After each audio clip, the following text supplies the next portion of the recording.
Good morning students. ये हमारा last topic है मैट्रिसेस और डिटरमिनेंट में से। ये टॉपिक पढ़ाने के बाद पूरी तरीके से चैप्टर खत्म हो जाएगा और ये जो टॉपिक है मेरी वो 6 मार्क्स के क्वेश्चंस कंटेन करता है। इसमें 2 टाइप के क्वेश्चंस आते हैं, या तो डायरेक्ट क्वेश्चन पूछा जाता है, अदरवाइज वर्ड प्रॉब्लम्स आती है। तो वर्ड प्रॉब्लम से हम लोग लीनियर इक्वेशंस बनाएंगे एंड उसको सॉल्व करेंगे। तो क्लास 10th में जैसे आपने लीनियर इक्वेशंस की सॉल्यूशंस पढ़े हैं, कई ढेर सारे तरीके आपने पढ़े हैं, जिसमें आप पढ़ते हैं कि एलिमिनेशन मेथड से कैसे सॉल्व होता है, सब्स्टिट्यूशन से कैसे होता है, क्रॉस मल्टीप्लिकेशन से कैसे होता है, ग्राफ कैसे होता है। तो वहां पे आपने लीनियर इक्वेशन 2 वेरिएबल्स पढ़ी थी। और जो यहाँ 12th क्लास में जो टॉपिक है वो लीनियर इक्वेशन 2 वेरिएबल भी है और 3 वेरिएबल्स भी है। तो चूंकि क्वेश्चन ये 6 नंबर में आता है, इसलिए 2 वेरिएबल तो बहुत रेयर है कि 6 नंबर में आए। अगर आएगा तो 4 नंबर में आएगा, अगर 2 वेरिएबल की बात कर रहे हैं। लेकिन अगर 3 वेरिएबल का क्वेश्चन है तो वो 6 मार्क्स में आएगा। तो आज की जो टॉपिक है ये लास्ट है, एकदम बिल्कुल ये खत्म हो जाएगा ये चैप्टर। और बाकी आप प्रैक्टिस करिए, नेक्स्ट चैप्टर्स हम लोग वीडियो बनाएंगे और वो आपको सेंड करेंगे। स्कूल में समर वेकेशन शुरू हो गई हैं, लेकिन आप अपनी पढ़ाई प्रॉपर करते रहिए। हमें जो स्कूल से इंस्ट्रक्शंस मिले हैं वो आप लोगों को होमवर्क और ये शीट और ये सब सारी चीजें भेजने का है, वो हम लोग भेजते रहेंगे। लेकिन जो भी चैप्टर, जितना भी आप कंटेंट घर पे पढ़ें वो बहुत अच्छा होना चाहिए, बहुत अच्छे से तैयार करें। हम करें 2 चैप्टर अगर आप पढ़ के आ रहे हैं, स्कूल जब भी स्कूल खुलता है 3 चैप्टर पढ़ के आ रहे हैं, लेकिन वो 3-4 चैप्टर आप इतने अच्छे से पढ़ लीजिए कि उसमें से जो मार्क्स बोर्ड में आते हैं वो आपको पूरे के पूरे मिल जाने चाहिए। साथ ही साथ हम आपको एक बात ये बता दें कि जो नेक्स्ट, जैसे हम लोग इसके बाद जो चैप्टर्स हैं उसके वीडियोस और उसके जो भी डिटेल्स हैं वो हम भेजते रहेंगे।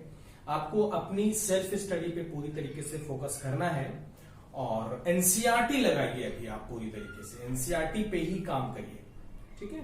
तो मैंने लास्ट जो है वो एक्सरसाइज एक वीडियो डाला था, और आज जो है ये एक टॉपिक है और इस टॉपिक पे हम लोग क्वेश्चंस भी करेंगे। हमने बेसिक्स जो है उस चैप्टर के वो मैंने सब कुछ यहाँ पे लिख रखा है, और मेरे ख्याल से मैं एक एक करके आपसे एक्सप्लेन करता चलूंगा। तो एक्सप्लेनेशन बहुत इंपॉर्टेंट है, ठीक है।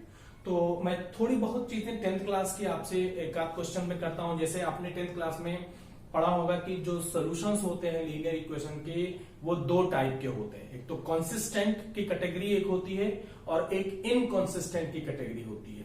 जो कंसिस्टेंट होते हैं उसके अंदर 2 सॉल्यूशंस आते हैं, जो कि यूनिक सॉल्यूशन और इनफाइनाइट मेनी सॉल्यूशन जो होते हैं वो कंसिस्टेंट में आते हैं, और इनकंसिस्टेंट में जो होता है वो आप पढ़ते हैं। जो नो सॉल्यूशंस होते हैं वो इनकंसिस्टेंट में आते हैं, ठीक है। जैसे आपने ढेर सारे मेथड्स पढ़े हैं लीनियर इक्वेशन को सॉल्व करने के लिए, ऐसे ही 12th क्लास में मैट्रिक्स में या डिटरमिनेंट्स में एक क्वेश्चन एक मेथड है जिसको हम लोग बोलते हैं मार्टिन रूल्स। क्या बोलते हैं? मार्टिन रूल्स, या इसको हम लोग मैट्रिक्स मेथड भी बोलते हैं। यानी लीनियर इक्वेशन को सॉल्व करने के लिए एक आप नया मेथड पढ़ने जा रहे हैं जिसको हम लोग बोलते हैं मार्टिन रूल या मैट्रिक्स मेथड, ठीक है। तो सबसे पहले you have to check that the given system of the linear equation is consistent और इनकंसिस्टेंट, ठीक है। यानी जो भी लीनियर इक्वेशन दे रखा होगा, सबसे पहले उसको आपको चेक करना है वेदर इट इज कंसिस्टेंट और इनकंसिस्टेंट। मेरे ख्याल से एनसीईआरटी में शुरुआत में क्वेश्चन सही है कि आपको चेक करना है कि कंसिस्टेंट है या वो इनकंसिस्टेंट है। तो कंसिस्टेंट और इनकंसिस्टेंट की जो कैटेगरी है वो डिपेंड करता है डिटरमिनेंट ऑफ द मैट्रिक्स। उस मैट्रिक्स का डिटरमिनेंट क्या है। डिटरमिनेंट अगर नॉट इक्वल टू 0 है उसका कैलकुलेशन कुछ और होगा, और अगर इज इक्वल टू 0 है तो उसकी कैटेगरी कुछ और हो जाएगी। तो हम एक एक करके डिस्कस करना शुरू करते हैं। तो सबसे पहले हम यहाँ पे शुरुआत करते हैं। मैंने लिखा है कि solution of a system of the linear equations, हमें ये पढ़ना है आज। कंसिस्टेंट क्या होता है? लीनियर इक्वेशन हैज 1 और मोर देन 1 सॉल्यूशन। 1 सॉल्यूशन में तो यूनिक सॉल्यूशन हो गया, और मोर देन 1 सॉल्यूशन अगर आता है तो उसको हम लोग इनफाइनाइट सॉल्यूशन बोलते हैं। इसका मतलब ये हुआ कि जो कंसिस्टेंट है, कंसिस्टेंट में 2 चीजें आती हैं। जो कॉन्सिस्टेंट सोल्यूशन होते हैं उसमें दो चीजें आती हैं, यानी यूनिक सोल्यूशन भी इसके अंदर आता है और साथ ही साथ इनफाइनाइट मेनी सोल्यूशन भी इसके अंदर आता है। ठीक है भाई। अच्छा, और जो इनकॉन्सिस्टेंट होता है वो इनकॉन्सिस्टेंट में अगर हम लोग जाएंगे तो सिर्फ नो सोल्यूशन जो होते हैं वो इनकॉन्सिस्टेंट होते हैं। क्लियर हो गई बात। तो पहली चीज अब आप कैटेगरी समझ लीजिए कि कॉन्सिस्टेंट में दो चीजें आती हैं, यूनिक सोल्यूशन और इनफाइनाइट सोल्यूशन। वो कैसे आती है यहां मैंने डेफिनेशन बता दिया, लीनियर इक्वेशन हैज वन। अगर आप देखें तो जब आप यूनिक सोल्यूशन सॉल्व करते हैं तो एक्स और वाई की दो अलग अलग वैल्यूज आती है, एक वैल्यू आ गई, वन वैल्यू और मोर देन वन वैल्यू। अगर एक से ज्यादा वैल्यू आती है एक्स और वाई की तो उसको हम लोग इनफाइनाइट सोल्यूशन बोलते हैं। तो इनफाइनाइट यानी यूनिक सोल्यूशन और इनफाइनाइट सोल्यूशन जो है वो कंसिस्टेंट की कैटेगरी में आते हैं, अदरवाइज इनकंसिस्टेंट। अब तीसरा ही बचा है, दैट इज नो सोल्यूशन। तो नो सोल्यूशन जो है वो इनकंसिस्टेंट की कैटेगरी में आता है। ठीक है। यहां पे मैंने लिखा है कि यूनिक सोल्यूशन क्या है। नंबर वन, यूनिक सोल्यूशन जो होता है वो कंसिस्टेंट होता है एंड इंडिपेंडेंट होता है, यानी x की वैल्यू कुछ और आएगी, y की वैल्यू कुछ और आएगी, अलग अलग सॉल्व कर लिया मैंने। Unique solution consistent and inconsistent, या x और y सेम भी हो सकते हैं लेकिन वहां पे डिपेंडेंट नहीं है वो।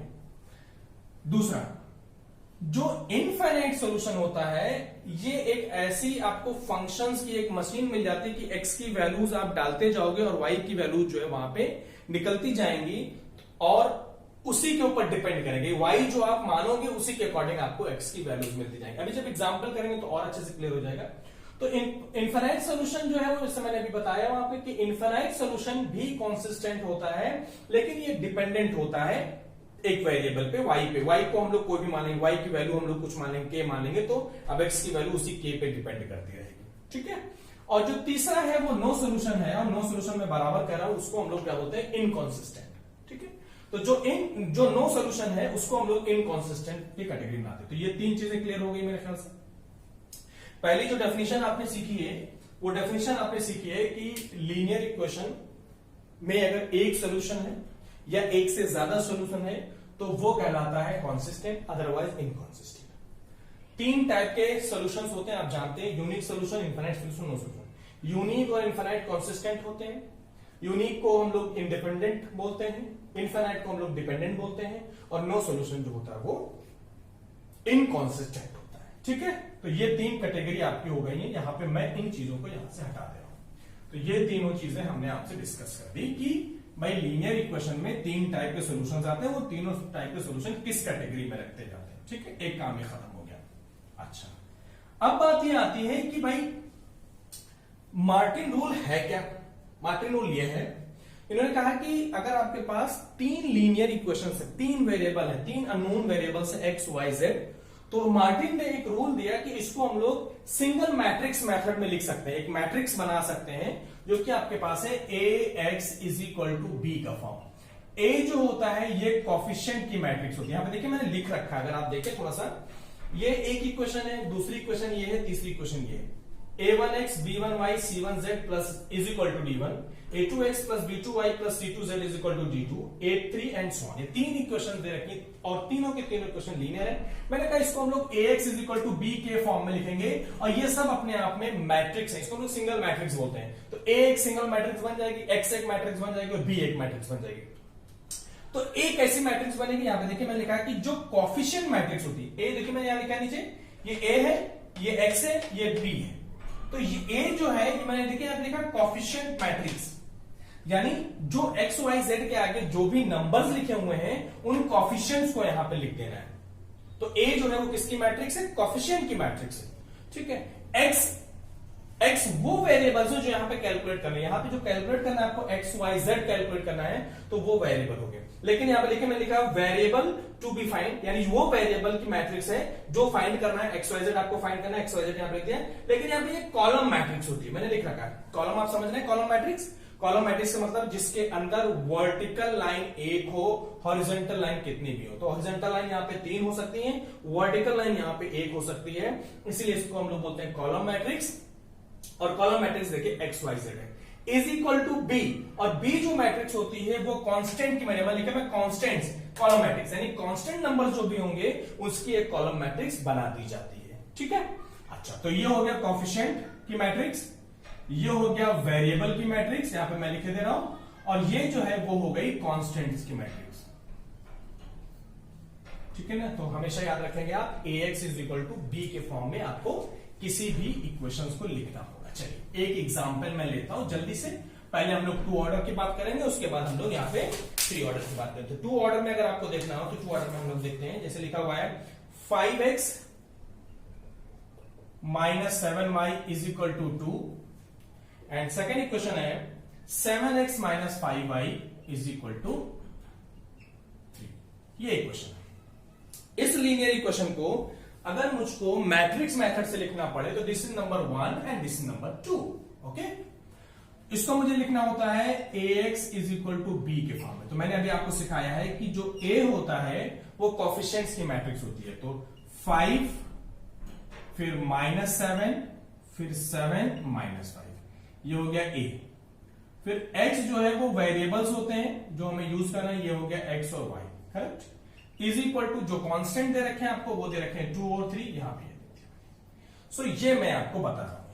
ऐसे ही अगर ये 3 ऑर्डर की होगी तो 3 इक्वेशन 3 लाइन बनेगी और 3 बन के तैयार हो जाएंगे। ठीक है, तो ये 2 ऑर्डर का मैंने एक एग्जांपल आपको दे दिया है। अगर यहाँ पे नेगेटिव है कोफिशिएंट तो यहाँ पे नेगेटिव लिखा जाएगा, अगर यहाँ पॉजिटिव है तो यहाँ पॉजिटिव है, यानी with the sign. It may be negative और पॉजिटिव बट विदाउट साइन आपको नहीं लिखना है, विद द साइन आपको लिखना है और वहां पे नेगेटिव और पॉजिटिव को लिख देना है। ठीक है, तो ये क्लियर हो गया, and this is known as the matrix method और मार्टिन रूल। ये क्लियर हो गया, ये हटा दूं मैं। ठीक है भाई, चलिए लापरवाही मत करिए आप लोग, घर पे हैं, टाइम है आपके पास और बहुत अच्छे से आप अपनी तैयारी कर सकते हैं। जो भी जितना भी एफर्ट मैं कर रहा हूं, कोशिश कर रहा हूं, वो तो मैडम जितना कह रही है उतना हम लोग कर रहे हैं, उससे कहीं ज्यादा ही कर रहे हैं। तो स्कूल भी है कि हर एक क्लास को देखना है, हर एक ब्रांच को देखना है, सारी चीजें करनी होती हैं। तो मैनेजमेंट आपके लिए इतना एफर्ट करवा रहा है, हम लोग भी लगे हुए हैं कि बच्चों का कभी नुकसान ना हो। तो आपको जरूरी है कि आपको जितना भी काम दिया जाए, जितना भी कंटेंट दिया जाए, उसको बहुत अच्छे से रीड करिए, उसको बहुत अच्छे से वीडियोस वगैरह देखिए। आपको मुझे लग रहा है कि क्लास से कोई ऐसी कमी नहीं महसूस हो रही होगी कि हाँ आपको लग नहीं रहा है कि हम क्लास में नहीं आए। वीडियो देखेंगे प्रॉपर्ली, जैसे क्लास में टीचिंग करते हैं वही चीज यहाँ पे हो रही है। तो वही सेम टू सेम करें। जो बच्चे हमसे डायरेक्ट पढ़ते हैं उनको ये चीज खबर होगी कि जो मैं क्लास में जैसे बात करता हूँ वो सारी चीजें मैं यहाँ पे बात कर रहा हूँ। तो आपको ये फील होना चाहिए कि हाँ हम क्लास में ही बैठे हैं। बहुत सारे वीडियोस, बहुत सारी चीजें बनी हैं, लेकिन जो स्कूल आपके लिए अपना स्कूल एफर्ट कर रहा है, मैनेजमेंट आपके लिए इतना एफर्ट कर रहा है, तो आपको उस पर काम करना है, उस चीज को ध्यान में रखना है कि भाई हमारे टीचर्स इतने परेशान हो। अच्छा, दूसरी चीज यह है कि मैंने डिसाइड किया है कि होता क्या है कि आज वीडियो डाला मैंने, फिर हो जाता, तो मैं एक सिंपल मैं कोशिश कर रहा हूं कि अगले चैप्टर्स के जो वीडियो मैं डालूंगा वो मैं ये सोच रहा हूं कि 12th क्लास के टीटीएस में वीडियोज डालूं। टीटीएस बोले तो ट्यूसडे, थर्सडे एंड सैटरडे। तो हर ट्यूसडे, थर्सडे और सैटरडे को आपको एक वीडियो मिलेगा। तो इससे अब आपको ध्यान ये रहेगा कि इन डेज में वीडियोस आ रहे हैं तो आप उन डेज में उन वीडियोस को प्रॉपर्ली देख लें। ठीक है, अच्छा भाई, अब आती है बात यहां पे कि criteria for the consistent and inconsistent. सबसे मेजर क्वेश्चन यही है क्योंकि आपके एनसीईआरटी में सबसे पहला क्वेश्चन यही है, चेक द कंसिस्टेंट और इनकंसिस्टेंट, यानी जो सिस्टम इक्वेशन के दे रखी पहला क्वेश्चन, उसको आपको चेक करना है वेदर इट इज कंसिस्टेंट और inconsistent. So there is 3 criteria. Number 1, if determinant of A is 0, यानी ये जो ए मैट्रिक्स हम लोग लिख रहे हैं लाइक दिस, ए का हम लोग सबसे पहले डिटर्मिनेंट निकालें, and this will be 5 7 -7 -5. So first you have to calculate the determinant of the given matrix. So it is -25 and plus 49. So this is 24. So 24 is not equal to 0. I mean, ये check करना है। अब इसके लिए अगर ये चीज है तो ये कॉन्सिस्टेंट है, अगर ये चीज है तो कॉन्सिस्टेंट है, और कॉन्सिस्टेंट है तो कैसा सोल्यूशन है? यूनिक सोल्यूशन है। बात समझ आ गई? यानी determinant of A is not equal to 0, तो इसका सोल्यूशन होगा यूनिक सोल्यूशन, और ये एक कॉन्सिस्टेंट हो जाएगा, कॉन्सिस्टेंट हो जाएगा एक। ये हो गया आपको चेक करने का तरीका कि जब भी किसी भी मैट्रिक्स मेथड से आपको चेक करना हो कि ये कॉन्सिस्टेंट है या इनकॉन्सिस्टेंट है, तो first you have to find out the determinant of the coefficient matrix, यानी जो कोफिशिएंट मैट्रिक्स आपने निकाला है उसका सबसे पहले आप डिटर्मिनेंट कैलकुलेट कर रहे हैं, और डिटर्मिनेंट कैलकुलेट करने पे अगर वो उसकी value not equal to zero, exact zero नहीं होनी चाहिए, इट मे बी नेगेटिव और पॉजिटिव, अगर वो एग्जैक्ट जीरो नहीं है तो हम लोग यहां पे देखेंगे यूनिक, ये मैंने लिख रखा है, देखिए अगर ये नॉट इक्वल टू जीरो है, ये कॉन्सिस्टेंट है और यूनिक सोल्यूशन है, और इस x यानी यहां पे देखिए ये एक्स वाई है, ये आपको निकालना है, तो इसको हम इधर भेज दें तो ये इधर जाएगा, तो x इज इक्वल टू हो जाएगा b अपॉन a, ये ऊपर जाएगा तो x इज इक्वल टू हो जाएगा a inverse b। Pre multiplication क्यों किया, ये बाहर पहले क्यों है, क्योंकि यहां पे ये ax होता है, यानी ये a यहां पे प्री मल्टीप्लीकेशन, तो जब इधर जाएगा तो भी ये प्री मल्टीप्लीकेशन में जाएगा। तो अगर मुझे वेरिएबल्स निकालना है तो a इनवर्स b निकालना है, ठीक है। तो यहां पे इसलिए मैंने लिखा है कि अगर आपको वेरिएबल निकालना तो ये कैलकुलेशन करना होगा, यानी जो a मैट्रिक्स है उसका इनवर्स निकालना होगा, तो हम लोग बाद में बात करेंगे।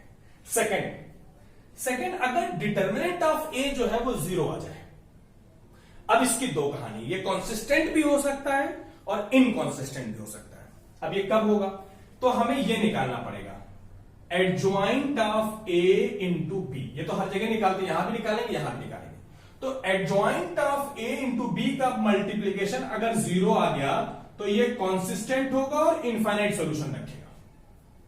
हम सबके एक एक एग्जांपल आपको अभी देंगे, आज देंगे, ठीक। और अगर डिटरमिनेंट ऑफ a जीरो हो गया and adjoint of a b is not equal to zero, ध्यान दीजिए अगर इन दोनों का मल्टीप्लीकेशन जीरो के बराबर नहीं है तो ये इनकॉन्सिस्टेंट होगा और कोई सोल्यूशन इसका नहीं आएगा, यानी ये नो सोल्यूशन की कैटेगरी में आ जाएगा, ठीक है। अच्छा, तो अब हम लोग इस क्वेश्चन को मैंने चेक कर लिया है, देखिए टू ऑर्डर की अगर मैं बात करूं, इस क्वेश्चन को मैंने चेक कर लिया है और ये पाया कि डिटरमिनेंट ऑफ ए जीरो नहीं है, ये यूनिक सोल्यूशन होगा और ये कॉन्सिस्टेंट की कैटेगरी में है।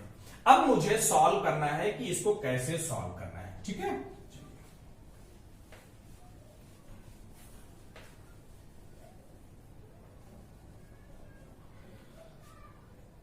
ये जो A मैट्रिक्स है यहां पे देखिए क्या लिखा मैंने, A इनवर्स, और जब हम किसी भी लीनियर इक्वेशन का सॉल्यूशन निकालने जाएं तो सबसे पहले A मैट्रिक्स का डिटरमिनेंट निकाल लें। तो ये मैं यहां से हटा दे रहा हूं, सबसे पहले इस A मैट्रिक्स का डिटरमिनेंट निकालें, जो कि अभी मैंने आपको निकाल के बताया, ये आ रहा है 24। तो 24 is not equal to zero, I mean A inverse exist. Inverse existence आप लोग पढ़ चुके हैं, इनवर्स की एग्जिस्टेंस आप लोग पढ़ चुके हैं, ठीक है। A इनवर्स एग्जिस्ट कर रहा है। A इनवर्स निकालने के लिए आपको पता है सबसे पहले हम लोग निकालते हैं माइनर, फिर उसके बाद कोफैक्टर, फिर उसके बाद कोफैक्टर मैट्रिक्स, यानी जो कोफैक्टर्स निकल के आते हैं उसकी एक कोफैक्टर मैट्रिक्स बना ली जाती है, और जो एडजॉइंट होता है, एडजॉइंट ऑफ ए, वो कोफैक्टर मैट्रिक्स का ट्रांसपोज होता है। और आपको यह भी पता है कि A inverse is equal to होता है adjoint of A upon determinant of A।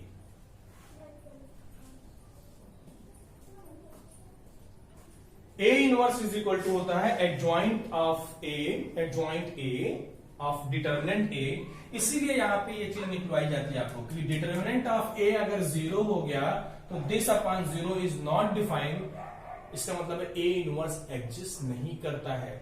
जिस भी मैट्रिक्स का डिटर्मिनेंट जीरो होता है, जिसको हम लोग बोलते हैं सिंगुलर मैट्रिक्स, यानी जितनी भी सिंगुलर मैट्रिक्स होती हैं उसका इनवर्स एग्जिस्ट नहीं करता है। बहुत ध्यान सुनिएगा, जितनी भी सिंगुलर मैट्रिक्स होती हैं उसका इनवर्स एग्जिस्ट नहीं करता है, क्योंकि फॉर्मूला है A inverse is equal to adjoint A upon determinant, means ये एक रैशनल है, न्यूमरेटर अपॉन डिनोमिनेटर के फॉर्म में है, और आप जानते हैं कि अगर न्यूमरेटर अपॉन डिनोमिनेटर है कोई चीज तो डिनोमिनेटर जीरो नहीं होना चाहिए टू कैलकुलेट इट। तो so that's why determinant of A is not equal to zero होने पे ही उसकी वैल्यू एग्जिस्ट करती है, ठीक है। तो A इनवर्स का ये फार्मूला हो है, ये आपने खूब अच्छे से पढ़ा हुआ है।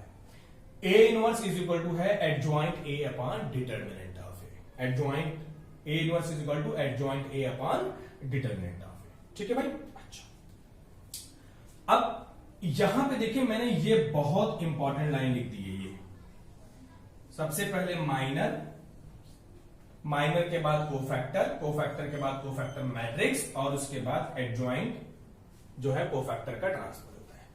इन छोटी छोटी चीजों को हम यहां पे लिखे ले रहे हैं क्योंकि मुझे अगर यहां पे ये 0 है तो यूनिक सोल्यूशन, मुझे ये जगह चाहिए, और determinant of A is equal to 0 है, और adjoint of A into B is equal to अगर 0 है तो इनफाइनाइट, और determinant of A is equal to 0 है और adjoint A into B is not equal to 0 तो नो सोल्यूशन। ये मैंने यहां पे लिख लिया और मैं ये जगह ले रहा हूं। अब आपको सीखना है कि इनवर्स कैसे निकालेंगे, और ए इनवर्स का मल्टीप्लीकेशन करके यहां रख देंगे तो ये रिजल्ट आ जाएगा। अच्छा, मैं ये बात कह रहा हूं, मैं बराबर ये बात कहता रहता हूं कि जैसे मान लीजिए कोई स्टेप या कोई लाइन आपकी छूट जाती है तो फौरन आप वीडियो को रिवाइज कर लीजिए, दोबारा देख लीजिए, जिससे आपको कोई दिक्कत नहीं होनी चाहिए। देखिए ये कुछ चीज हो गई। अब देखिए मेरे पास जो मैट्रिक्स है ए वो है 5 माइनस 7, 7 और -5। ठीक है, तो जो पहला एलिमेंट है A11 वो है 5। ठीक, अब इसका माइनर क्या होता है, ये जो 1 1 मैंने लिखा है ना, इस रो और इस कॉलम को वैनिश आउट कर दीजिए। यानी कि अगर हम बात करें तो 1 1 वाला था पहली रो, ये देखिए ये हो गई, और पहली कॉलम ये खत्म कर दिया मैंने, तो क्या बचा, देखिए ध्यान से, क्या बचा, -5 बचा। तो इसका जो माइनर है M11 ये हो गया 5, and M11 represents minor, and then capital A11 represent cofactor, and capital A that is cofactor। cofactor का फार्मूला होता है Aij is equal to -1 की power I plus j into Mij। This is the formula, find out the cofactor। This is the formula for cofactors। So Aij हो जाएगा आपके पास, देखिए -1 की power I plus J means 1 + 1 2, और minor है आपका -5। सो ये हो जाएगा -1 का स्क्वायर है तो ये प्लस हो जाएगा और ये माइनस बना रहेगा। सो देखिए अब ध्यान सुनिएगा, मैंने क्या किया, पहला एलिमेंट पिक किया 5, पहली रो पहली कॉलम को खत्म कर दिया, ये बचा -5, ये -5 इसका माइनर। तो सो माइनर जो होता है वो उस एलिमेंट के रोज और कॉलम को वेनिश आउट करने के बाद जो कुछ बचता है वो माइनर होता है। एक चीज मैं बताता हूं आपको, माइनर का ऑर्डर हमेशा ओरिजिनल के ऑर्डर से एक कम होता है। इसका ऑर्डर 2 × 2 है और माइनर देखिए 1 × 1 आया है, एक ही एलिमेंट आया। ऐसे अगर ये 3 × 3 का होता तो माइनर जो है वो 2 × 2 का आएगा, ये ध्यान दीजिएगा। और 2 × 2 का आएगा तो फिर से एक बार सॉल्व करना पड़ेगा, वो हम लोग बाद में कर लेंगे, तो 3 ऑर्डर का नहीं कर रहे हैं। तो क्या समझ में आया कि माइनर का ऑर्डर हमेशा एक कम होता है। ये 2 × 2 का है तो इसका माइनर 1 × 1 को, देखिए एक एक एलिमेंट आ रहा है। अच्छा, दूसरा एलिमेंट लेते हैं A12। A12 है हमारे पास, देखिए -7। अब 1 2 का मतलब होता है पहली रो, ये देखिए पहली रो हो गई और सेकंड कॉलम खत्म करने के बाद देखिए क्या बच रहा है, 7 बच रहा, दिख रहा होगा आप लोगों को 7 बच रहा है। तो इस एलिमेंट का माइनर हो गया 7 और इसका कोफैक्टर हो जाएगा -1 की पावर 3, और ये 3 कैसे है, 1 + 2, क्योंकि ये I + j देखिए आप लिखा है मैंने I + j, तो I + j को जोड़ दो 3 हो गया, इंटू ये हो जाएगा 7। अब जरा गौर करिएगा, -1 की पावर जब ऑड आएगा तो माइनस साइन बाहर आ जाएगा, सो माइनस बाहर आ जाने पे इसकी वैल्यू हो गई -7। ठीक है भाई। नेक्स्ट वन A21 हो जाएगा आपके पास 7, ये एलिमेंट ले लिया। A21 मीन सेकेंड रो ये हो गई और फर्स्ट कॉलम ये हो गई। ठीक है, तो क्या बचा, -7। So M21 is -7, so A21 is equal to -1 की पावर 3 एंड -7, तो -1 क्यूब है तो माइनस आ जाएगा और ये माइनस मिलकर के प्लस हो जाएगा, तो ये +7 हो गया। देन A22, ये A22 है मेरे पास -5, M22 हो जाएगा आपके पास, देखिए क्या हो जाएगा, 22 का मतलब सेकेंड रो सेकेंड कॉलम 5 बच गया, 5 हो गया यहां पे। तो A22 will be -1 की power 4 and 5, so it is 5. ठीक, तो देखिए पहले, अच्छा थोड़ा और जोड़ लीजिए, एलिमेंट से माइनर पे जाते हैं, माइनर से कोफैक्टर जाते हैं। ये 3 स्टेप मैंने कर दिया, एलिमेंट, माइनर, कोफैक्टर। फिर हमने कहा कि कोफैक्टर मैट्रिक्स बना लेते हैं, तो कोफैक्टर मैट्रिक्स हो जाएगी आपकी, कोफैक्टर मैट्रिक्स। तो पहला एलिमेंट है -5 ये, फिर दूसरा एलिमेंट यहां पे -7, तीसरा एलिमेंट 7 और चौथा एलिमेंट है 5। ये कहलाएगी कोफैक्टर मैट्रिक्स। ये क्या कहलाएगी? Cofactor matrix. अगला मैंने लिखा है एडजॉइंट जो होता है वो कोफैक्टर मैट्रिक्स का ट्रांसपोज होता है। तो अगर मुझे एडजॉइंट चाहिए, एडजॉइंट ऑफ ए, तो इसका ट्रांसपोज, तो -5 -7, यानी ये रो जो है वो कॉलम में आ जाएगी और 7 और ये 5 हो गया, तो ये एडजॉइंट निकल आया। बात समझ आ गई? ये एडजॉइंट निकल आया। चलिए अब आते हैं अपने सोल्यूशन पे। अब अपने सोल्यूशन पे आते हैं हम लोग। देखिए जरा, अब हमारा जो सोल्यूशन है, अभी मैंने आपको बताया है, सोल्यूशन होता है x is equal to a inverse b, और x is equal to a inverse का फार्मूला होता है 1 determinant a into adjoint of a और इंटू ये वाला b जो था। बिकॉज अभी मैंने आपको सिखाया है, यहां पे मैं हटा देता हूं ये सब, इसकी जरूरत नहीं है, यहां पे इधर भी नहीं है। आपको मैंने अभी इस फार्मूला जो बताया है वो बताया है a inverse is equal to होता है adjoint of a upon determinant a। ये मैंने कर दिया, तो a इनवर्स की जगह पे ये लिख दिया और ये b हो गया। चलिए 1 अपॉन डिटर्मिनेंट a, देखिए मैंने कितना निकाला था 24, तो ये हो गया 24, और एडजॉइंट ये देखिए आया -5 7 एंड 5, और b कितना है? b is the constant matrix, that is 2 3, ये हो गया। ठीक है भाई, ये आपका काम बन गया है। अब आगे हम लोग अगर बढ़ते हैं, देखिए बस हम लोग इसको सॉल्व कर देंगे, result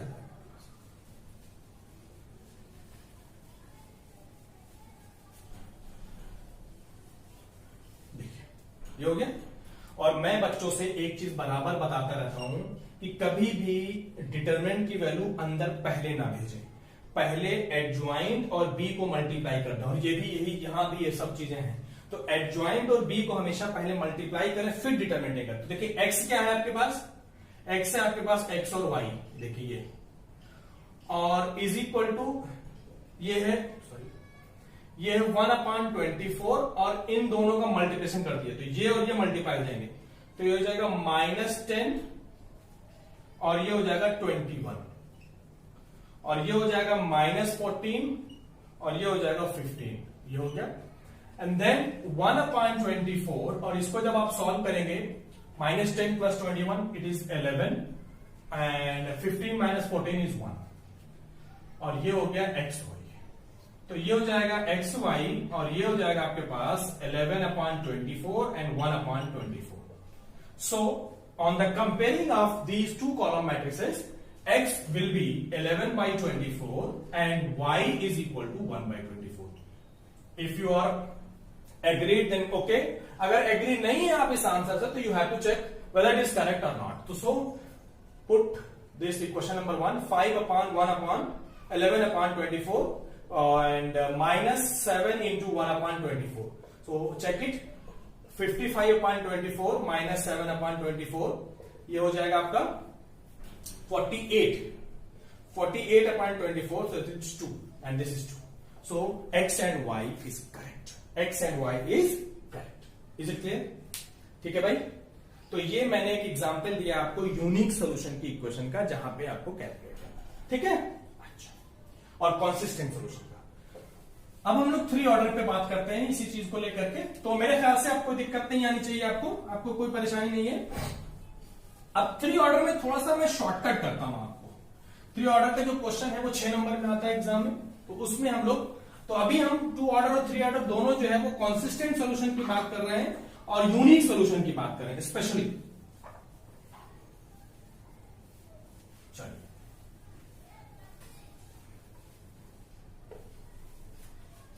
and the question is for the 3 order, next question is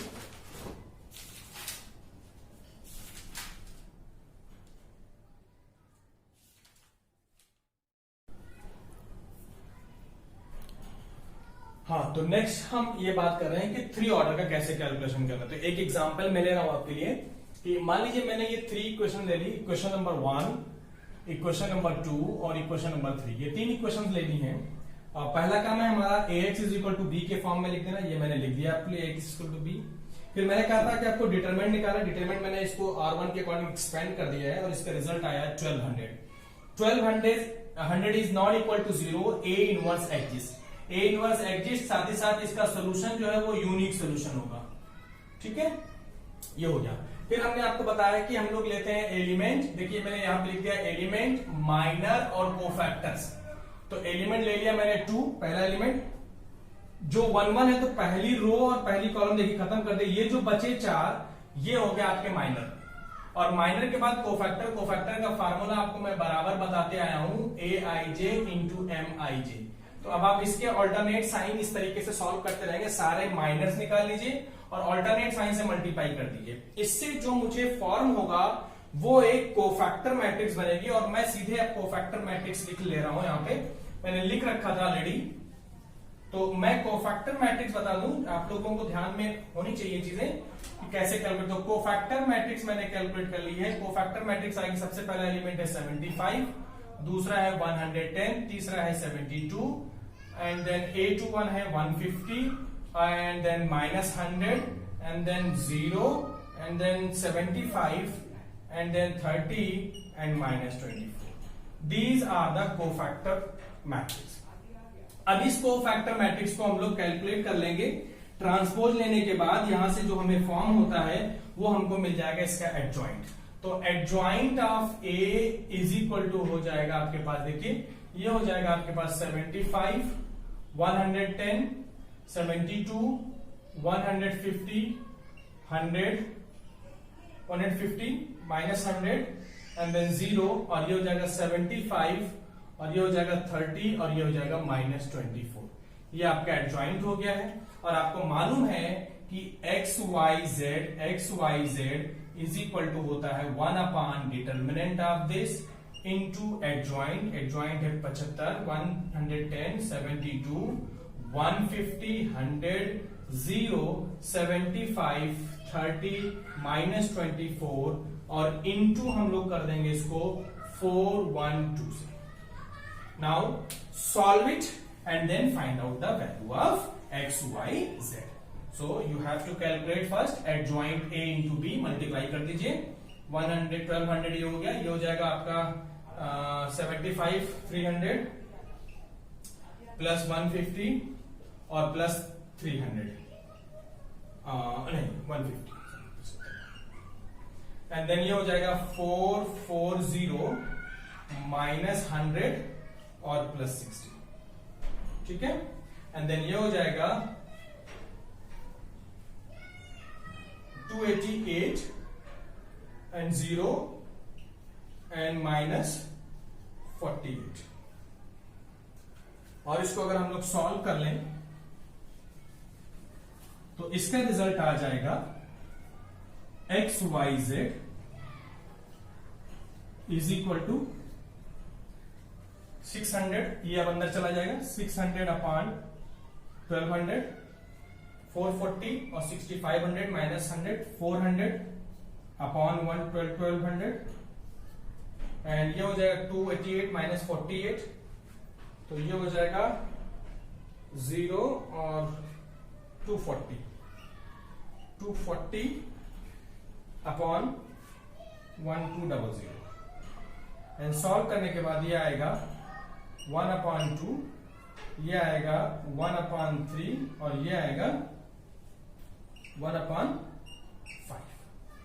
so x की वैल्यू हो गई 1/2, y की वैल्यू हो गई 1/3, एंड z की वैल्यू हो गई 1/5। So these are the answer. तो ये हो गया आपका 3 ऑर्डर का, और 3 ऑर्डर के कैलकुलेशंस आपको ऐसे करने। तो first you have to write into ax is equal to. ये मैंने आपको कॉन्सिस्टेंट सॉल्यूशंस की बात की है पूरे लेक्चर में, छोटा लेक्चर है ये मैं आपको दे रहा हूं। नेक्स्ट हमारा जो होगा, जब इनकॉन्सिस्टेंट की कंडीशंस आएंगी तो कैसे कैलकुलेट करेंगे। थोड़ा सा आप दिमाग लगाएं तो आप कैलकुलेट कर चुके हैं, क्योंकि ये मल्टीप्लीकेशन आप करते हैं, अगर इसकी वैल्यू 0 आ जाए तो ये मल्टीप्लीकेशन तो आप यहां पे कर ही रही है और इसका रिजल्ट अगर 0 आ गया तो इनफिनाइट सोल्यूशन, और अगर इसका मल्टीप्लीकेशन का रिजल्ट 0 नहीं आया तो नो सोल्यूशन।